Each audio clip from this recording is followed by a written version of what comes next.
On this episode of Carnival Eats. Creme brulee smack dab on top of a waffle. We're making it bigger because it's Texas size. Big and good. Root beer inside the batter. I've never seen a hot dog with the fried egg on it. Oh my goodness! That is the best!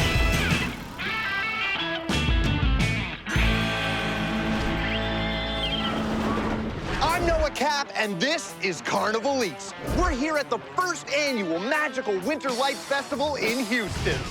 Houston is the biggest city in Texas, and this event helps celebrate Houston's diversity by lighting up the night with some of the world's most spectacular landmarks.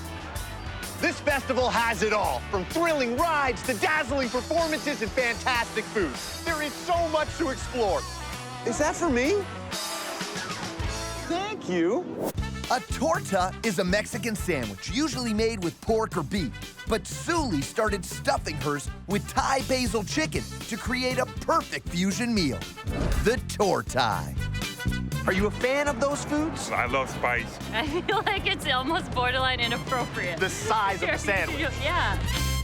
For the first time I have ever seen Mexican and Thai together. I'm Thai, and my business partner, he's Hispanic, and we kind of want to share our culture to the world and introduce our food as a mixture. So we decided to do a sandwich, but a huge fat sandwich. Bring in the Thai components. Yes. Thai chicken basil, 2 cups of chicken. We use the dark meat chicken because it has a lot more flavor. Suli adds Thai oyster sauce, dark soy sauce, garlic oil with dried Thai peppers, and habanero for spice. We'll add the Thai basil. So many flavors in the air right now, Suli. We're gonna add the mozzarella cheese. Not very Thai. We just thought everything with cheese is great, so why not, right? Fair enough. All right, good. You're off the hook. It's big and good.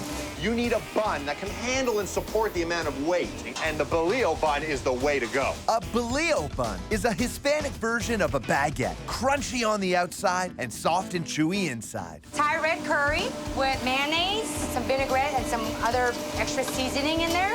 And this is gonna be your sandwich here. Go big or go home. The final component, the pico de gallo. Yes. Suli uses a traditional Mexican recipe and adds pineapple. Makes the pico a little bit crunchier. Goodness gracious. The hot, fresh order of torta.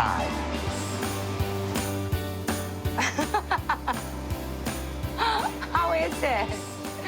Absolutely fantastic. Gooey and melting. There's a juiciness to it. With the pico and all the vegetables, it adds extra juice. The Mexican has a sugary sweetness with that pineapple. Match that up with the heat and the saltiness from that Thai. This is a combination that not only works, but is working 9 to 5. You'll get the Thai in here. I taste pineapple, which I love. The chicken's really good. You got some spice to it, that Thai infusion. You got a little bit of Mexican flavor. Yeah, you can definitely taste all the Mexican. Would you rather eat this for dinner? I'd rather not say on TV. Eduardo is new to the fair food world, and he's not afraid to experiment. His latest creation was inspired by the root beer float. It's deep-fried root beer. You like root beer? Oh, I love it. I'm just struggling to see where the root beer is. It's everywhere, man. This is Texas, and this is big for Texas. This is a very cool idea and something that I haven't seen before. I was drinking a root beer float, and I'm Yeah. like, you know what? Let's incorporate it into a funnel cake. I can't wait to see how we get the root beer flavor in this thing. We need to get an egg, some vegetable oil, then we get some root beer. Right now. Right now. There it is.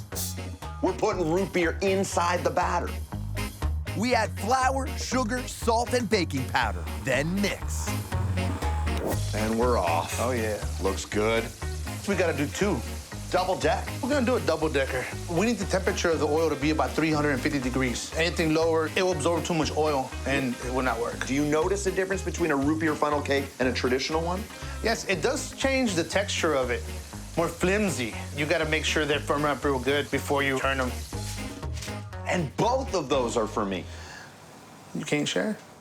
This is where it becomes a deep-fried root beer float. Yes. We can start with the whipped cream. Starting with the whipped cream. So basically, we're gonna make a little whipped cream sandwich. Then we're gonna start with the ice cream. I've never seen a scoop that big in my entire life. We got our secret ingredient, root beer syrup. Root beer syrup. More whipped cream. Sprinkles. Then a cherry. Well, we can't have a root beer float without the straw. Little candy cane straw. This is where you leave, and I eat alone for an hour. That is crazy. If you closed your eyes, you'd think it was a root beer float. This funnel cake is awesome. It's got that crispy outside batter, but the inside, that root beer has made it a little softer, a smooth, flowing, creamy experience. This is carnival food. This is the way it's supposed to look. This is the way it's supposed to taste, and this is the guy who's supposed to eat it. Where's my bite? I just ate it. Oh my goodness! That is the best with the candy cane crunching in there like that. Wow, this is so good. It tastes pretty root beery. It's fantastic. I've never had anything like this. I've never seen anything like this. Coming up. Waffles aren't just for breakfast anymore. The Korean beef and the hot dog, wonderful!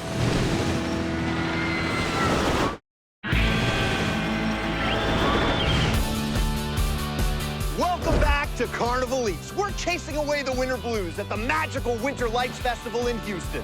So stop what you're doing and get cozy, because this next dish has got me fired up. Matt made his grandma's Korean beef recipe the star of his bestseller, the Kogi dog. I've never seen a hot dog with the fried egg on it. And the Korean beef. Kogi dog! It's like a hoagie hot dog. Yes, sir. With a Korean marinade on the ribeye. Hence the K on the ogie of the dog, the Kogi dog. What's the first step? Marinade. We got regular soy sauce, sesame oil, garlic, yellow onion, white sugar, light brown sugar, Korean chili flake. Asian pear. The Asian pear. The Asian pear tenderizes the meat? The acids in the Asian pear tenderize the meat. So that's why we blend it all together. Make some noise for science. In here, we've got sliced thin ribeye. We use ribeye because it does have marbling of fat. Fat helps meat not dry out. So we take this marinade, just put about a ladle. We try to break it up a little bit. We're gonna let that soak for how long? 24 hours. Next step is our slaw. Yes, it is. Red cabbage, sweet chili sauce, and seasoned rice wine vinegar. Sweet and sour. Right. Give that a little mix. It's ready to go in a couple minutes. Just coat the grill a little bit, canola oil. We got our marinated ribeye. There it is. While our meat's cooking, we toast our bread, put a little weight on it, break it up a little bit more. I think it just eats a lot better. Eats a lot better? Yeah, eats better. Eats a lot better. 100% all beef, quarter-pound hot dog. Why the deep fried element? It puts a nice crispy texture on the outside of the skin of the hot dog, yeah. Place it right in the bun. A little spicy mayo. What's in there? Sriracha and mayo. Marinated ribeye on top. So let's load the slaw on there. Fry an egg, nice and runny. Green onions on top. This thing is a beast, man.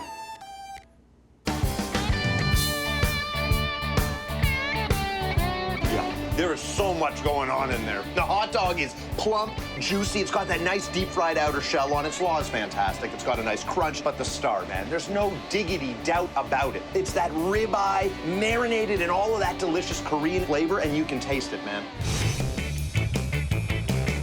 Ma! Was it a good one? I couldn't see it from back here. The Korean beef and the hot dog, the yolk front. It's the beef and then the slaw comes together really nice. It's harmony. Good crunch to it, that kind of snap you need in a good hot dog. I don't know what's lighting up my night more, the lights here or this hot dog. Fee has dedicated his life to waffles. His most delicious innovation? Adding creme brulee to a waffle to make the berry brulee waffle. That's a berry brulee. Oh, I love waffles. It's like a little sandwich. Love it. We love brulee, right? Hey, I love waffles and I love strawberries.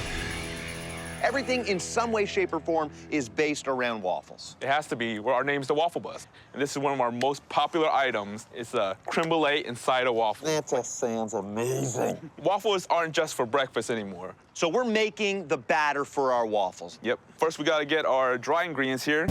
All-purpose flour, cornstarch. Cornstarch helps it be crispier. Then we have our oat flour. Well, it's your everyday oatmeal you eat for breakfast. Right. Then we grind it down into flour. It just adds a whole nother level of flavor. A little sugar, a little salt, and a little baking powder. Milk, whole milk. Whole milk. Can't put that light stuff. It's not gonna come out right. Vegetable oil, 3 eggs, a little vanilla. Mix it all together. What are we doing with it? We gotta go inside the Waffle Bus. So here we are, Waffle Row. 8 waffle irons. We need them. When you got 50 people in line, you gotta have it right. Big daddy of all waffle irons. Close it up, 3.5 minutes later, perfectly golden brown waffles. Welcome to the good life. At the core of a traditional brulee, it's custard, right? Yeah, basically. We're making like to a little spread, which is heavy whipping cream, sugar, egg yolks, vanilla. But the thing that sets it apart, we throw a little Irish cream liqueur into it. What now? Another level of flavor. A little extra fun. Put some sugar on it, a lot of sugar. Makes that nice, crispy sugar crust. Here comes the fire. Bringing the heat. And this thing is quickly gonna turn into creme brulee. That's what you're looking for. Creme brulee smack dab on top of a waffle. We gotta add some fresh sliced strawberries. Fresh flavor, some crunch. Fold this thing over. We're turning this thing into a little sandwich. It's the only way you can walk with it and eat at the same time. Hitting it with the powdered sugar. A lot of powdered sugar. It's the berry brulee waffle. This thing is ridiculously amazing. It's all about that creme brulee. It has got such a rich, creamy taste to it. You get the notes of that Irish cream liqueur, but I've never had a brulee like this. Oh gosh, just the crunch of the creme brulee. I'm telling you, I think it's the strawberries. Without them, it makes something different. I love the cream. This is life. I was born to eat this. L'chaim! Life! Woo! Coming up. There's just nothing like Gulf Coast shrimp. My hat's off to the shrimp.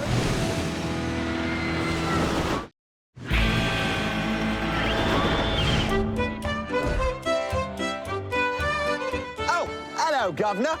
I'm Noah Cap. We're here in Galveston, Texas for the Dickens on the Strand Festival. You, come on now, give us a little bit. Come on, come on. Once a year, these city streets are transported back in time by the ghosts of carnivals past. There are no Scrooges here, just a sea of smiling faces in their old English best. Now, for me, I've got an empty stomach and great expectations. So, ladies, let's start eating. Jim learned all there is to know about Cajun cuisine from his wife's family. For this event, he's created a classic with his Fagan's fried shrimp. There's just nothing like Gulf Coast shrimp. What do you look for in good shrimp? It has to be hot, crispy, and fresh. What is it about Cajun food that you love so much? Cajuns, their lifestyle revolves around the type of food that they make and eat. Let's make some food. Let's do it. We're making the batter for the shrimp. We developed this in 1980. We've never changed it. We start with eggs and add 12 seasonings, including chili powder, cayenne pepper, and hot sauce. Then we add powdered milk and baking powder. When you come to the South and you eat shrimp, it tastes great because of this. This is what makes this Cajun. Batter's what's matter. Then you have to get your Gulf white shrimp. Gulf white shrimp is a sweet shrimp. Put it in the batter. The baking powder makes this rise, and this makes a very light, fluffy batter. Jim marinates the shrimp in the batter for an hour. So we're going from there into this. Seasoned flour. We have 10 different seasonings in the flour. Is it possible, Jim, to have too much flavor? No. There it is. Roll the shrimp in the flour. It's like an adult sandbox. This is why I do this, because I just like playing in the sand. Cook shrimp at 325, because you want your shrimp to be tender. We'll be about 2.5 minutes on that, and we're gonna put our French fries on the pie tin. On top of the fries, we wanna add some of our secret seasoning, so you got more flavor. Next, we gotta put in our delicious fried shrimp. Already ordered. The final step is a honeyed mustard ranch sauce combination that we have, and this is for you.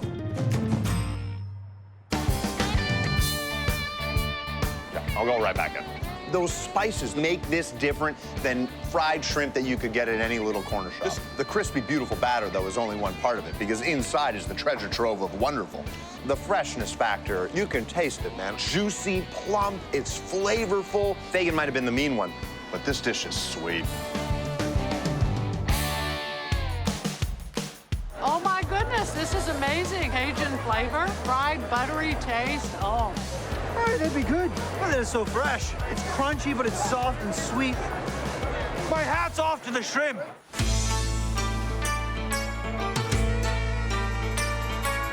Shirley is bringing a traditional British snack to Texas with her Scotch eggs. They look good. Cajun Scotch eggs. Do you like that spice? Of course. Yes. And it's packed little bitty like me. It takes a lot of food to fuel this. Oh, absolutely. Yeah. About 6 eggs every morning. How do you make a Scotch egg better? Because it's already pretty much perfect. Shirley found a way. That's correct. 2,026 eggs yesterday. That makes me feel bad. I should get to work. Let's do it. First thing we do, we have a breakfast sausage. Sausage patties, all right. You just take a patty, and we're gonna round it just a little. And you take an egg, just fold it over, and then you're gonna just squish it a little bit. Okay, do this.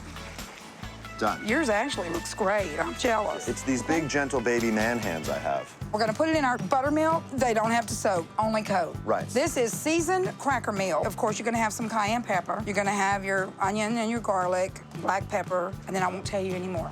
To help cook the beef thoroughly, Shirley punctures the balls before frying them at 335 degrees for 5 minutes.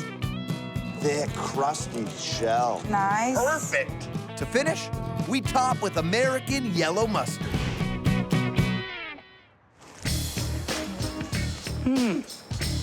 This is amazing. It gives a little bit of heat, a little Cajun tingle, if you will. Spiciness and smokiness that you get with the sausage. Mustard's actually bang on because it gives you a little bit of zest. The good news is we nailed this. The great news is we made 2, so we're only halfway done. That's right, that's right. That is so good. Right? So much flavor and so much texture. It's perfect. Really, really good. I can't get enough of it. Sausage, the yellow yolky egg, and then the crispy crunch. I'd probably eat it all day. What do you say? Drop down and we pound out 10 more? Coming up. The richest honey in the world. You bet.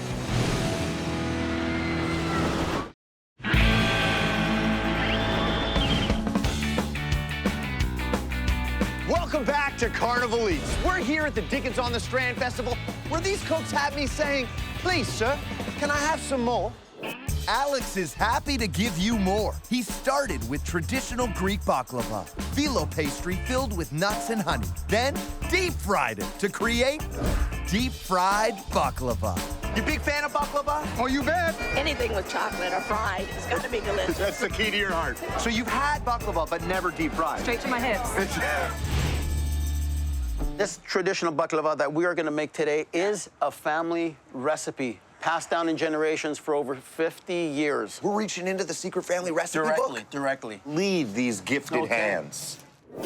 Walnuts, peanuts, and pine nuts. Let's crush these bad boys. This is going to be the filling.